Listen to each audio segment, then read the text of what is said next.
नमस्कार दोस्तों, जैन स्किल्स में आपका स्वागत है। आज अपने प्रैक्टिकल करके देखते हैं इंडक्टिव लोड के अंदर पावर फैक्टर चेक करते हैं। इंडक्टिव लोड में पावर फैक्टर कैसा रहता है। तो अपने क्या आता है, इंडक्टिव लोड के अंदर पावर फैक्टर कैसा रहता है, लेकिंग पावर फैक्टर रहता है। यानी लेकिंग का अर्थ है, यानी करंट है जो वोल्टेज से रहती है पीछे रहती है, यानी पीछे मतलब लेग कर रही है। तो यानी लेग का मतलब है अपने एक्सपेरिमेंट के अंदर देखते हैं क्या क्या इक्विपमेंट में देखते हैं अपने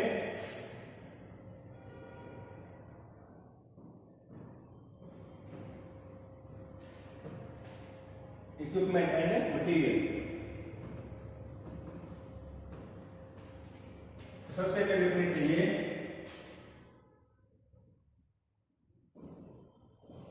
एम्पियर मीटर,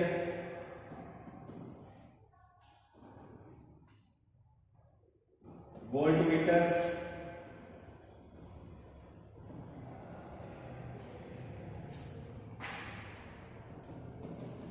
पीएफ मीटर,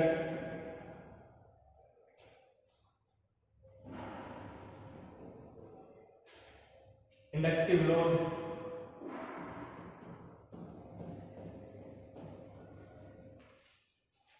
और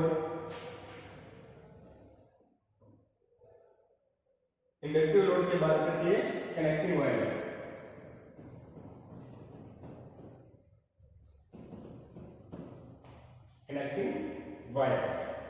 यानी ये चीज अपने पास अपने मटेरियल लेने के बाद अब अपने क्या करते हैं, सर्किट बनाते हैं। सर्किट देखते अपने कैसे है। अब इंडक्टिव लोड है, मैंने क्या किया, पावर फैक्टर में लीडिंग पावर फैक्टर रहता है जो अपने बोलते हैं फर्स्ट कमिंग पावर फैक्टर। यानी अपने पास क्या है, घरों के अंदर लोड है, सिंगल फेज लोड है, तो वहां अपने पास क्या मोटरें लगी हुई है। मोटरें एक प्रकार का क्या है, इंडक्टिव लोड है। तो उसके अंदर अपने पास क्या आती है, पावर फैक्टर कैसा रहता है। तो अपने पास क्या है, सबसे पहले अपने क्या है, एमीटर है जो लाइन के श्रेणी क्रम में लगता है। उसके बाद वोल्ट मीटर है जो लाइन और न्यूट्रल के श्रेणी पैरेलल क्रम में लगेगा। अब ये है, ये जो अपने पास है पावर फैक्टर मीटर, यानी ये अपने पास है पीएफ मीटर। पीएफ मीटर में अपने पास क्या रहते हैं, चार टर्मिनल रहते हैं, एक एम, सी और एल, वी। एम और सी आपस में क्या रहता है, पैरेलल में रहता है। ये कॉइल होती है अपनी सीसी कॉइल, ये होती है अपने पास पीसी कॉइल, यानी करंट कॉइल और प्रेशर कॉइल। करंट कॉइल हमेशा किसमें लगती है, लोड के श्रेणी क्रम में जोड़ी जाती है, और प्रेशर कॉइल है जो लोड के हमेशा पैरेलल में जोड़ी जाती है। उसके बाद यानी ये कनेक्शन होने के बाद यानी एम और सी को अपने क्या करेंगे, शॉर्ट करेंगे। शॉर्ट करने के बाद एल को क्या करेंगे, इंडक्टिव, यानी ये क्या है, इंडक्टिव लोड है। इंडक्टिव लोड के एक सिरे में मैं क्या करूंगा, एल का सिरा किसके साथ जोड़ूंगा, इस कॉइल के साथ जोड़ूंगा। उसके बाद कॉइल का दूसरा सिरा किसके साथ जोड़ूंगा, न्यूट्रल पॉइंट के साथ। फिर जो बी टर्मिनल है, बी मीटर का बी टर्मिनल है, वो किसके साथ जुड़ेगा, न्यूट्रल पॉइंट के साथ जुड़ेगा। ये अपने एक्सपेरिमेंट है। अब अपने क्या इसका कनेक्शन करके अपने देखते हैं।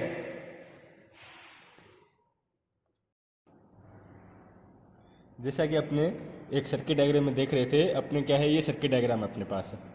ये क्या है, मेरा एमीटर है, ये वोल्ट मीटर है, ये पीएफ मीटर है, ये है मेरे पास इंडक्टिव लोड है। अब देखो इसके अंदर देखो अपने पास ये मेरा कौन सा इंडक्टिव लोड है, जो ये सर्किट डायग्राम के अंदर मैंने बताया था, जो एल लिखा हुआ है। ये मेरा एमीटर, ये मेरा कौन सा है, वोल्ट मीटर। ये जो है वोल्ट मीटर, देखो जहाँ वी लिखा हुआ है, ये है वोल्ट मीटर। ये मेरे पास कौन सा है, पावर फैक्टर मीटर है, जहाँ देखो लिखो cos 5 लिखा हुआ, वो कौन सा है, पावर फैक्टर मीटर है। इसके अंदर देखो दो प्रकार के, यानी अपने पास तीन प्रकार के लोड होते हैं, एक इंडक्टिव लोड होता है, एक कैपेसिटिव लोड होता है, एक रेजिस्टिव लोड होता है। इधर देखो ये कौन सा इंडक्टिव लोड है, ये कौन सा कैपेसिटिव लोड है, ये अपने पास क्या है, यूनिटी है। अब देखो अपने इस सर्किट डायग्राम के अनुसार अपने कनेक्शन करते हैं। सबसे पहले देखो ये फेज आ रहा है मेरा, यानी यहाँ से देखो ये लाइन आ रही है, ये सप्लाई सिरा किस में आके जुड़ रहा है, एम सिरे में जुड़ रहा है। ये देखो सप्लाई सिरा किस में आके जुड़ रहा है, एम सिरे में आकर जुड़ रहा है। और एम और सी क्या हो रहा है, एक वायर के साथ क्या हो रहा है, कॉमन हो रहा है। ये देखो इस एम और सी, ये दोनों किसके साथ हो रहा है, एक वायर के साथ क्या हो रहा है, कॉमन हो रहा है, यानी शॉर्ट हो रहा है। उसके बाद कह रहा है जो एल सिरा है, जो मेरे पास कौन सा है, किसका, कोस फाई यानी पावर फैक्टर मीटर का जो एल सिरा वो किस में जा रहा है, लोड में जा रहा है। लोड यानी लोड कौन से मेरा, ये कॉइल यानी चोक है जो मेरा क्या है, ये लोड है, इसके अंदर चले गया। उसके बाद दूसरा सिरा किस में चला गया, ये न्यूट्रल यानी रिटर्न पाथ हो गया, इसका रिटर्न पाथ में ये चला गया। उसके बाद देखो ये वोल्ट मीटर यानी वी का सिरा ये किस में है, न्यूट्रल के अंदर है। यहाँ से देखो चौक के अंदर न्यूट्रल आ रही है, चौक के बाद यहाँ से ऐड किस में हो रही है, मीटर के साथ भी न्यूट्रल ऐड हो रहा है। उसके बाद ये वोल्ट मीटर है, दोनों किस में लगे हुए हैं, पैरेलल में लगे हुए। सप्लाई के क्रॉस यानी फेज और न्यूट्रल दोनों के सिरे क्या लगे हुए, पैरेलल में लगे हुए हैं। देखो जहाँ एम सिरे पर मेरा सप्लाई सिरा कौन सा है, ये एम सिरा है। एम सिरे पर यहाँ से लगा हुआ है, देखो वोल्ट मीटर का सिरा लगा हुआ है। दूसरा न्यूट्रल किस पे आ रहा है, वी पर न्यूट्रल आ रहा है, तो वी के क्रॉस मेरे पास कौन सा है, दूसरा सिरा लगा हुआ है। अब चलिए अपने क्या करते हैं, सप्लाई को ऑन कर देखते हैं मीटर क्या रीडिंग शो करवाता है।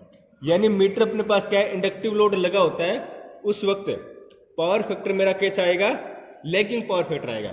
यानी करंट है जो वो क्या कर जाएगी, वोल्टेज से लेग कर जाएगी, यानी लैगिंग यानी पीछे पावर फैक्टर है वो कौन सा होगा, लैगिंग पावर फैक्टर आएगा। चलिए अपने सप्लाई को क्या करते हैं, ऑन करते हैं।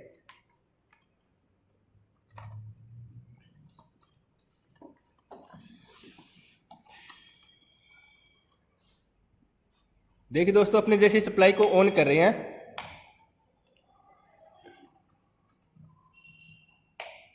सप्लाई को जैसे ही ऑन किया, ऑन करती वोल्टेज देखो मेरी क्या शो करवाई है, 240 वोल्टेज, जो आमतौर पर अपने घरेलू के अंदर यूज होती है 240 वोल्टेज। और पावर फैक्टर देखो मेरे पास क्या हो रहा है, लेग कर रहा है, यानी इंडक्टिव लोड की ओर क्या कर रहा है, लेग कर रहा है।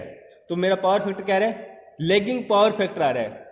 तो और ये करंट देखो कितना आ रहा है, 0.5 एम्पियर। करंट कितना शो करवा रहा है, 0.5 एम्पियर।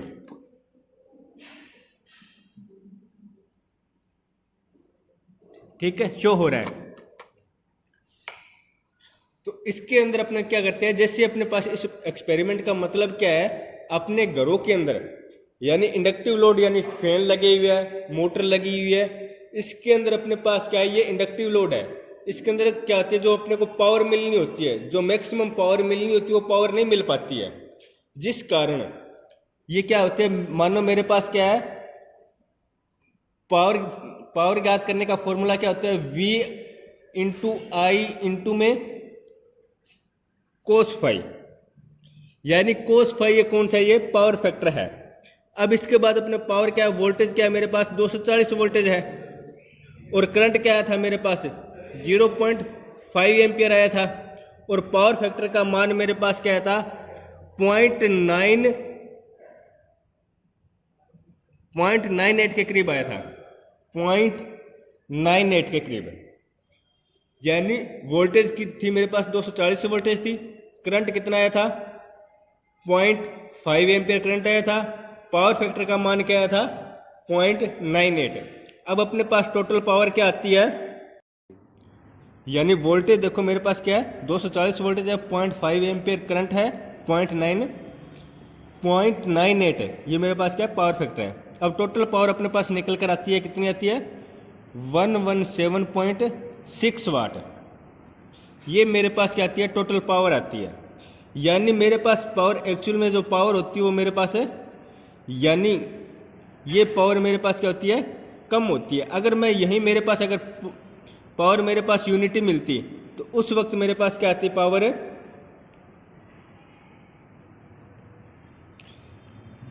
यानी यूनिटी आने के बाद मेरे पास पावर कितनी आती है, 120 वाट। यानी इंडक्टिव लोड और रेजिस्टिव लोड में क्या अंतर है, पावर का ये दोनों अंतर है।